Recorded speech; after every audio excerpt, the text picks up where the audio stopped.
So in this lesson, and we'll hopefully we'll get let's see what time is it. Yeah, we might be able to. We'll stick with it. So we're gonna be able to multiply two fractions, okay? So wow, finally we're into so once again, fraction, whole number divided into equal parts. Fraction is also a division problem. I just said that.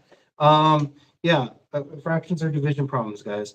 The top number in a fraction, the numerator, is the number we're dividing by. Okay. Um,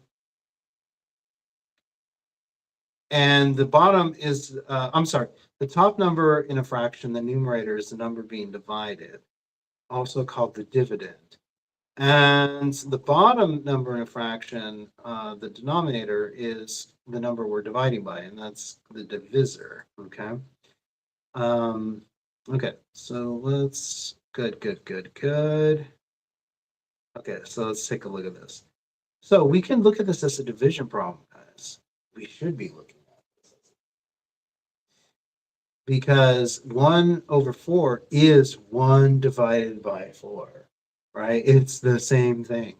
One whole divided into 4 parts with 1 part shaded. Yeah, I mean, that all translates. Now, this is going to be important. It may not seem important right now, but when we start converting fractions into decimals, it's going to be vital that we know how to do this, okay?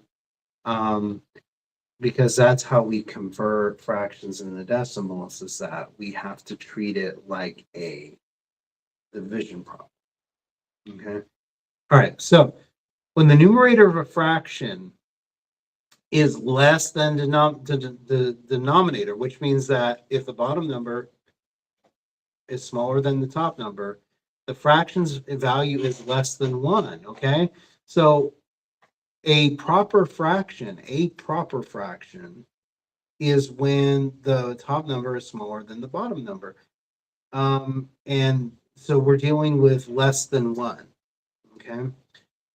If the top number is bigger, well, more than likely you're going to have to, at some point you're probably going to have to turn it into a mixed number because it's bigger than 1, okay? Okay, so let's see.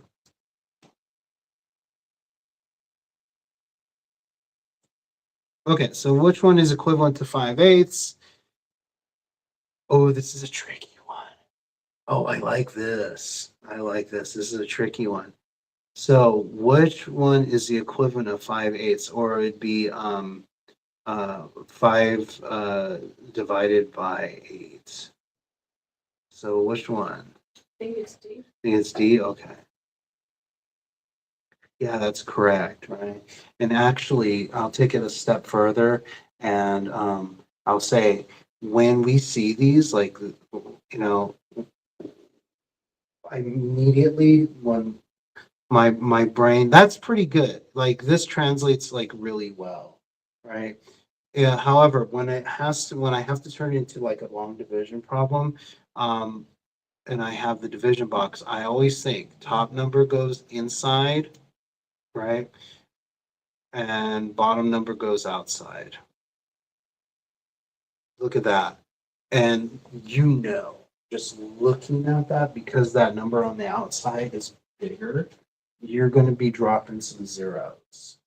This is where we have to worry about dropping zeros, is when we're converting into decimals. Because when we're working with decimals, guys, those are usually numbers that are less than 1. Okay.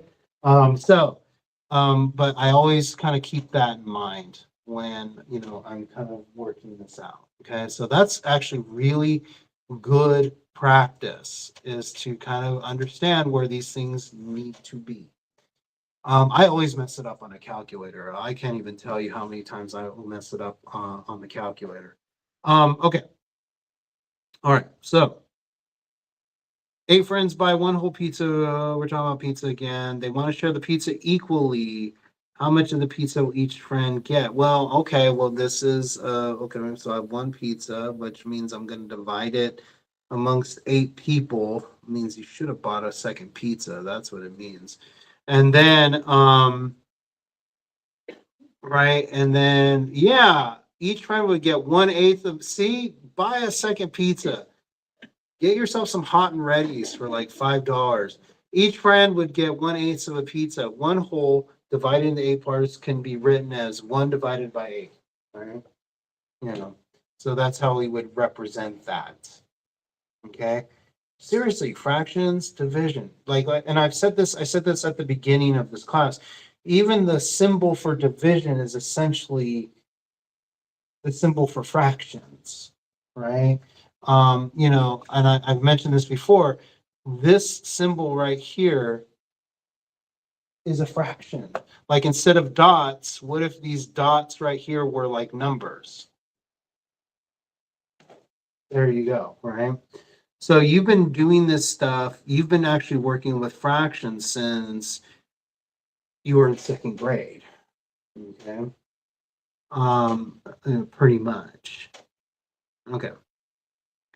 So I'm gonna speed through this. Okay, so fractions as multiples, because we are talking about multiplying fractions. Okay. So we can define a multiple of a fraction as the result of multiplying a fraction by a whole number. So for example, we have 0, 1, 2, 3, etc. So let's look at 1/8, right? So 1/8 times 0 is 0. 1/8 times 1 is basically, it equals, well, this is what they're doing here. And I know this looks like this is a mess. What they did is they took that 1 and they turned it into 1 over 1. So that's kind of the same thing as that. And so that's your results. So it's your head taking off. Okay, I'm recording. Yeah, okay. So guys. So yeah, just I know this looks like a mess, but just telling you right now, this is what they mean. Okay, so each one of these is its own separate thing. Okay, so 1 times 8 is the same thing. I'm sorry, 1/8 over 1. 1/8 over 1. Did I say? I'm sorry. I gotta get some coffee in my system. So 1/8 times 1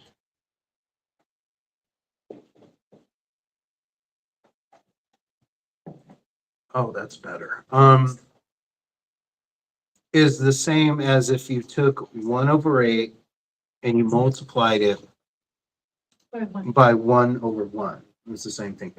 Because remember, guys, once again, when you have the same number over the same number, that's going to equal 1. Okay. Now, if you have 1/8 over times 2, well, that's the same thing as 1/8 times 2 over 1. That'd give you 2/8. So what these are multiples of fractions. These are multiples of fractions, guys. So it's like almost like if I took a multiple of 2, right? I say 2 times 1 is 2, 2 times 2 is 4, 2 times 3 is 6, 2 times 4 is 8. Okay, there we go. Right? Those are multiples of 2, right? Here, we're not looking at the multiple of a whole number. We're looking at the multiple of a fraction, actually. So here we're saying, 1/8 times 1 is 1/8. 1/8 times 2 is 2/8. 1/8 times 3 is 3/8, and so on and so forth. So that's what we're doing here. Okay. Okay, so yeah, as you can see, some of the multiples of 1/8 are 0, 1/8, 2/8, 3/8. Okay, all right. Let's move on to the next one. Skill check. So, what are the next? Now, this one's a little bit tougher, right? Because what are the next three multiples of 5/6? Okay. What are the three multiples of 5/6? So don't include 0, okay? So we're just going to start from 1, right?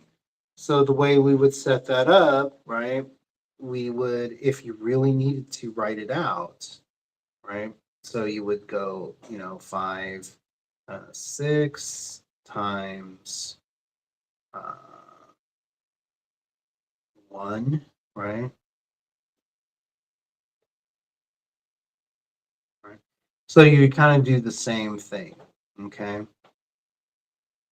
So then 5, 6 times 2 over 1, and 5, 6 times, that's a multiplication symbol, times 3 over 1, right? And so we would get our results that way, right? So that's what we would have to do. And we would get our answers, right? So that way. So, for example, 5, 6 times 1 is, because 1 over 1, it's the same thing. So it's 5 over 6. So 5 times 2 is 10. Right.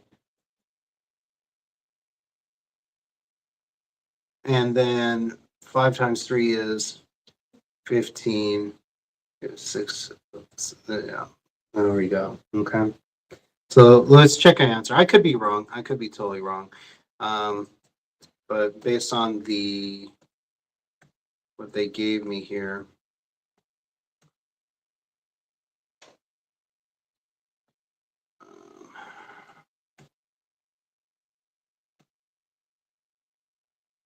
yeah, that's correct. Yeah, and that's fine. So let's go to the explanation, right? And so all of these are multiples, right? Of, like, if there was a multiplication table for fractions, right? That's kind of what we're talking about.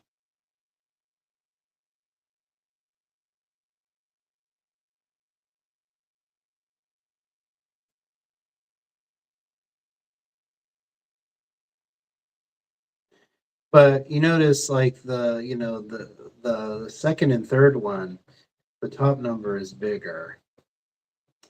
So I already want to turn that into a mixed number. Just by instinct, I want to turn those into mixed numbers.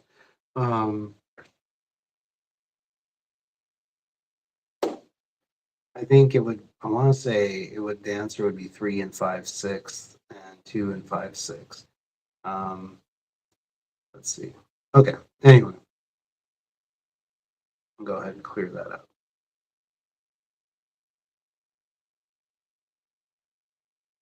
Okay, guys, so a unit fraction is a fraction with a numerator of 1. So if the top number is 1, that's called a unit fraction. So this is definitely some vocabulary, so make sure you're writing this stuff down as you're going through it, or this is such a small thing that you could forget it. So just make sure you take note of it. So for example, 1/4 is the unit fraction of fourths, right? Just like any whole number is the product of 1 and that whole number. So just like any number is the answer of 1 times whatever, like for example, 5 times 1 is 5, 100 times 1 is 100, right? Any fraction can be written as a product of its unit fraction and its numerator. So for example, let's say we have 3/4, right? So 3/4 is the same thing as 1/4 times 3. Okay. So let's answer that again. So what they're doing here in this example is they're kind of going back and forth. So no mystery here. They're just kind of showing you this particular how this concept, this idea works. So what they're saying is this fraction right here, 3/4, is the same as if it is the same as that. Okay. If you took 1/4 and you multiplied it times 3, which is the same thing as this, which is the same thing as that. Okay, that's all they're doing. They're kind of just going back and forth, right? Uh, from left to right. So that's what they're saying here. Okay.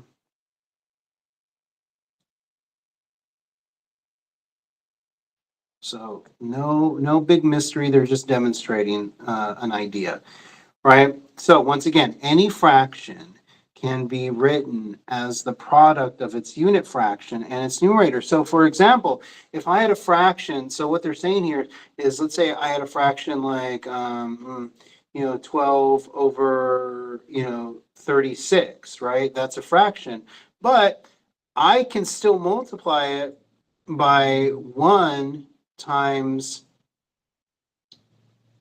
or not 1 times 1 over 36, because that's the unit, right? Remember, the unit fraction is just a single piece. It's one slice of that pizza, what you're saying here, right? So this right here is always the answer, if you multiply it by its unit fraction. Okay, so that's what they're saying here. Okay, at the end of the day. Any questions here? Because I know this particular concept it is a little messy. Okay, because this example is not the cleanest example. So any questions here, you guys? Did we kind of get that? Hope so. All right. Okay, so we have about 15 minutes left. So I'm just letting you know because it is Wednesday. So I can probably go a little bit longer, but we'll see. So we write 5/7 as a product of a unit fraction and a whole number. So all we're doing here is, remember, we're taking 1 over, so if we have 5/7, right, what's the unit denominator? Unit denominator would be 7. Yeah, it'd be the same thing, right? It'd be 1 over 7 times 5, right? Good. There we go, right? Excellent. All right. Okay, so let's talk about inverse operations, because this is where some people are like, oh, wait, do I flip these things? That I remember having to flip something, right? Right, so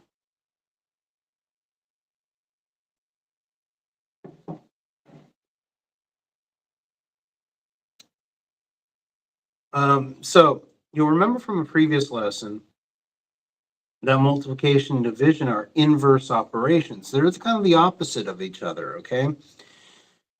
So what happens is inverse operations kind of undo each other. So for example, 6 divided by 2 times 2 equals 6, okay? So once again, 6 divided by 2 times 2 is 6. So we begin with a value. So I'll write this out, you guys, because like they're not doing it particular day. Okay.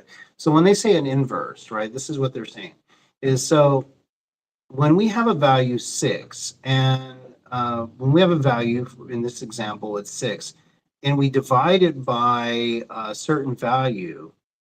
So what happens is we take 6 divided by 2. That's going to give us 3, right?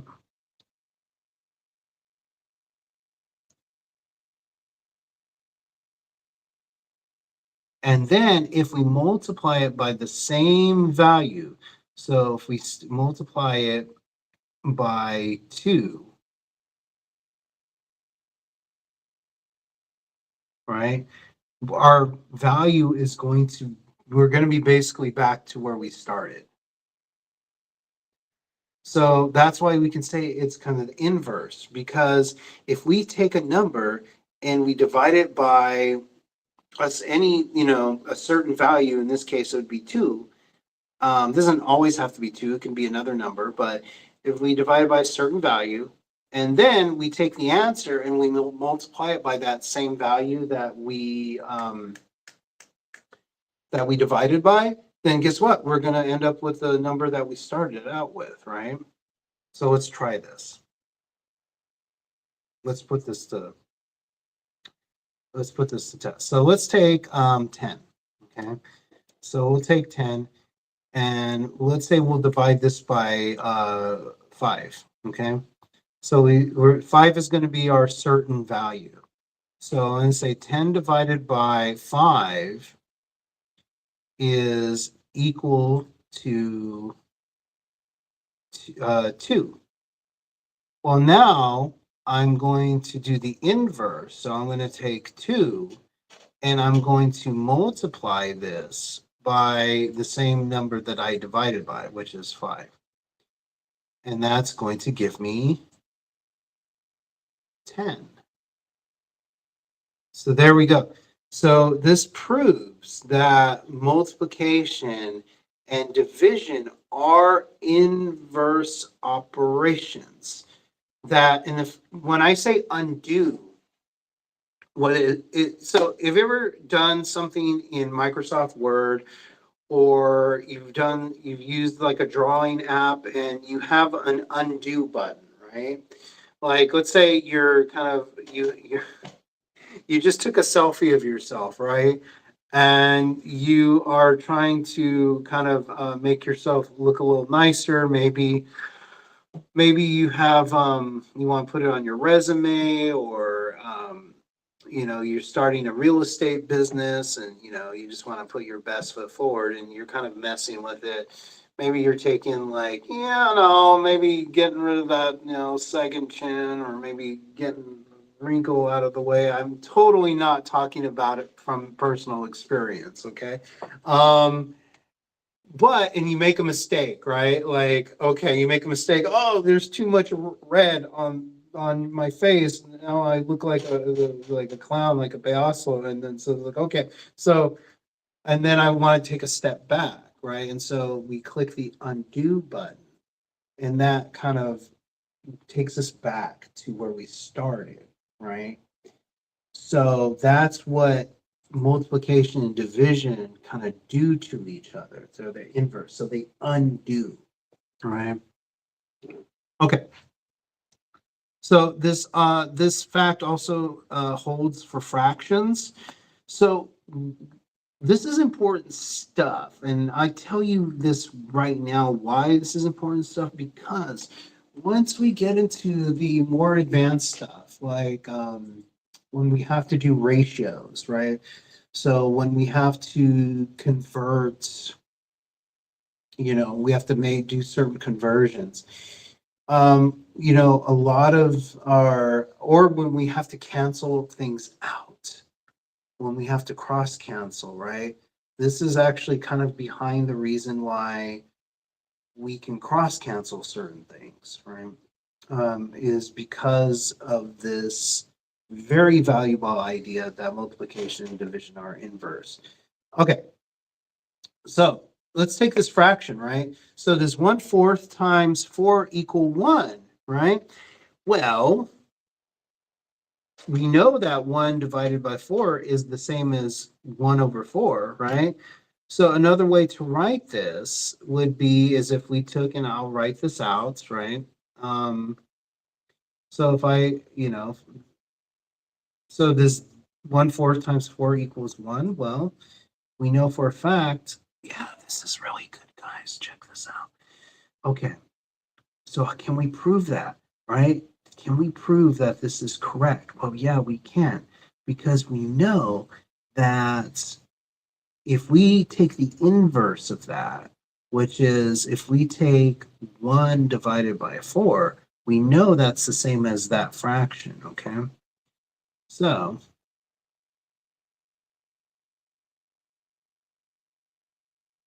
that does work because it is the inverse, right?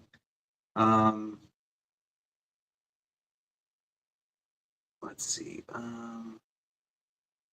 Okay, so another way to write 1/4 times 4 is if we take 1 divided by 4 times 4. Either way we write it, our answer is going to be 1. Okay? Either way, it's going to be 1. Okay, so let's go ahead and continue here. Another way to recognize that 1/4 times 1 is 1 is to remember that multiplication can be shown as repeated addition, right? So we did this in an earlier lesson where we weren't even worrying about multiplication, right? We were using our ice tray examples and we're saying, okay, well, we know that if we had, if we were trying to get all our ice cubes into one ice tray, like I have like, I have like 4 separate ice trays and only 1 cube is in each one, right? I know that I can fill up, an ice tray by taking 1 from this one plus 1 from another one and 1 from another one and 1 from another one. And that's going to add up to 1, right? So another way to recognize that multiplication can be that we can show this, right, is that we can also represent it as an addition. What are they getting at here? Okay, what the heck are they getting at here? Okay.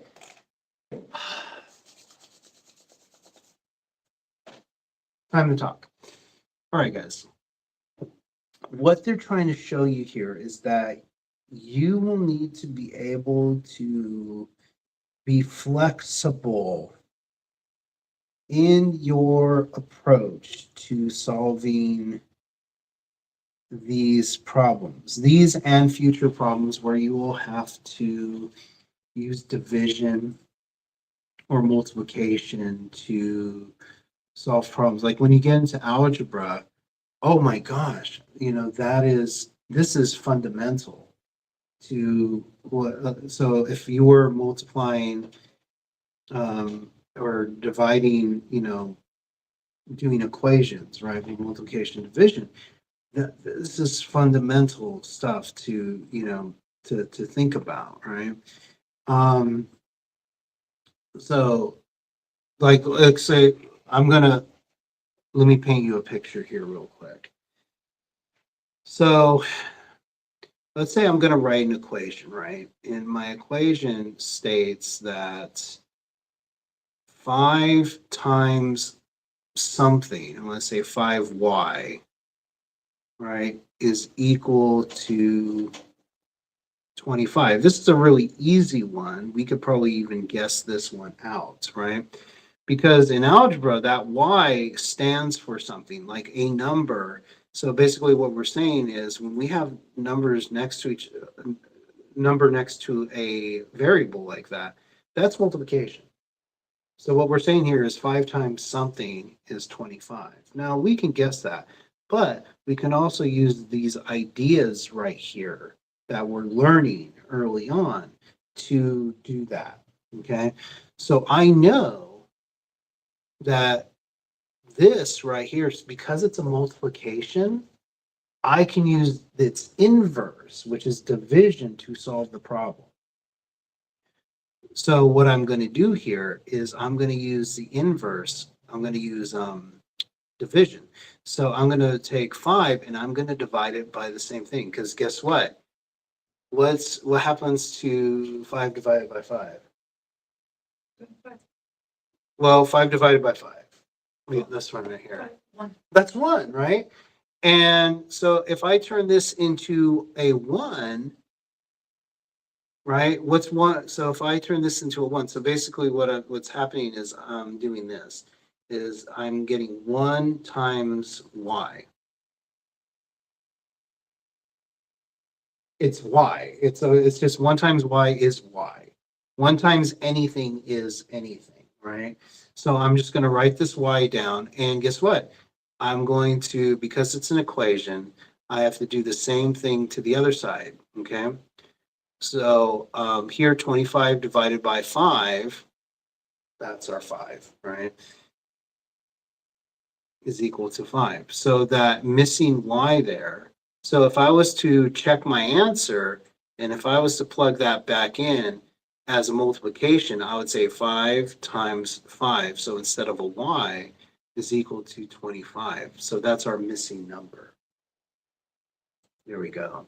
So using these same principles, this idea of, the ideas that you're seeing here, they will come into play. So if you are confused, if there's something here that needs explaining, like if you see these, explanations and like, what the heck am I learning this for? That's why we're learning it, because somewhere down the line, you're going to use it. You're going to use these ideas. So be comfortable with it. And if you're not, let me know. I can give you additional practice, or I can explain like I'm explaining right now. Okay. So I'll leave the skill check up to you guys. I do want to move forward on this because we're kind of coming to a close. So steps for multiplying fractions. Okay. So if we are going to multiply a whole number by a fraction, so let's say we have something like this, right? Let's say we're baking. Baking's always a good thing to do because oftentimes when we bake, we usually have to, we usually need to take the recipe, especially if we're baking for more than what the recipe calls for. Let's say you're baking like cupcakes, and let's say the recipe only makes like 8. No party in Salinas, no birthday party in Salinas is going to need just 8 cupcakes. Okay, I've driven around Laurel Heights on a Saturday. I know 8 is not going to cut it. Okay, so we often have to double or triple, right, the ingredients that we need. Right. So let's say we have a recipe here, that requires like 1/5, like let's say 1/5 a cup of sugar. Not that ever happens, but let's say it requires 1/5 of sugar. But you're doubling this recipe. So you're going to say, oh, okay, well, what happens if I take 2 times 1/5? Okay, so that's going to give me the sugar that I need.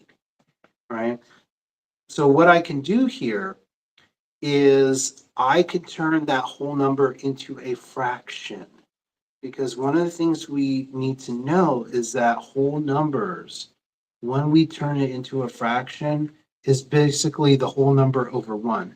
So if my whole number is, let's say, 32, well, I can turn that into a fraction by just saying 32 over 1.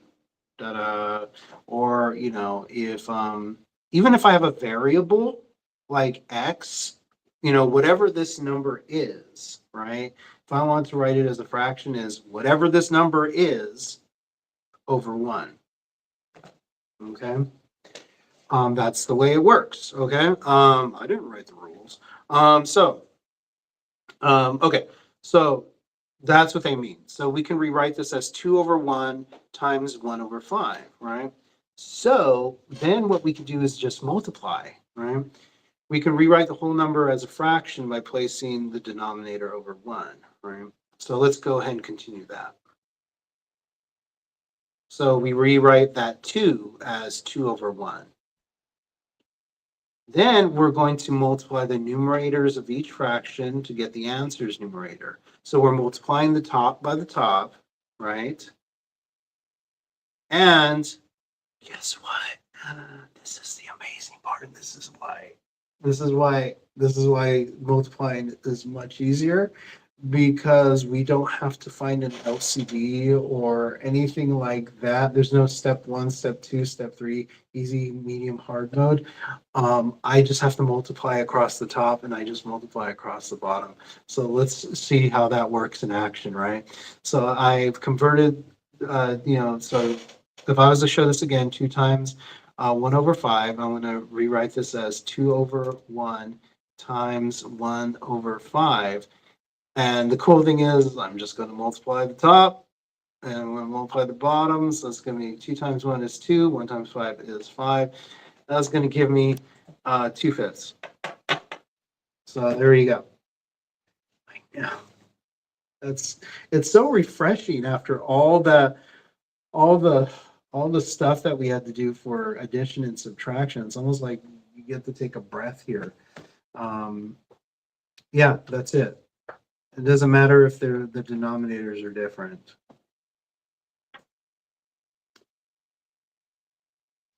You check the time. Yeah, we're getting close to time. So let's do this one right here.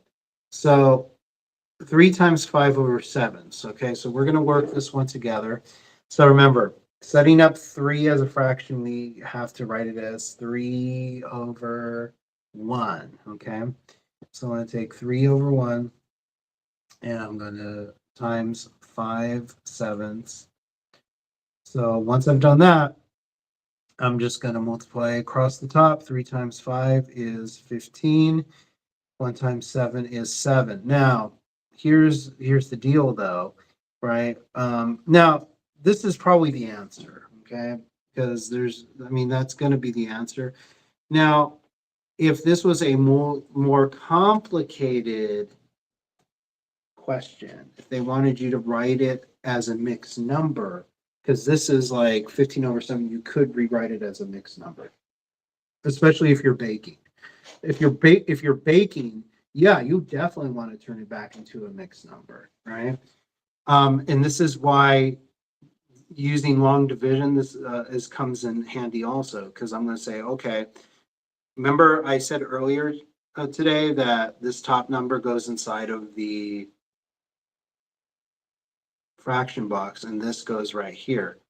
So now I'm going to say, okay, what's 7 divided by 15? Well, I don't know. It's not going to go in evenly. Okay. So 7 goes, the closest I can get is 2 times. All right. So 7 times 2 is 14. That's going to give me 15 divided by 14. I have 1 left over. So my answer is going to be 2 and 2 1/7. There you go. So if I was to turn it back into a mixed number.